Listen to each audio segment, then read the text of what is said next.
Do you want to receive Netflix notifications by emails? Let me show you how to do that.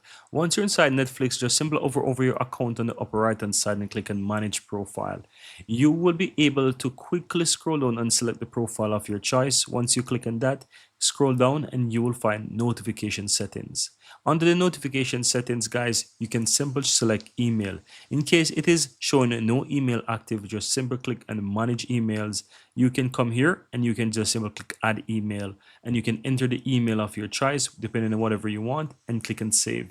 And that's going to allow you to receive push notifications. So if I'm going to go ahead here, guys, and just simple add an email address, which I'm going to quickly do right now just to show you, click on save. You will see that in a moment it's going to show that the email is added, and with that added and active, you now have the option to see the type of email notifications that you will receive. And at any point in time you want to unsubscribe, you can simply turn off these by clicking unsubscribe from all. And that's pretty much it, guys. Very easy and very simple.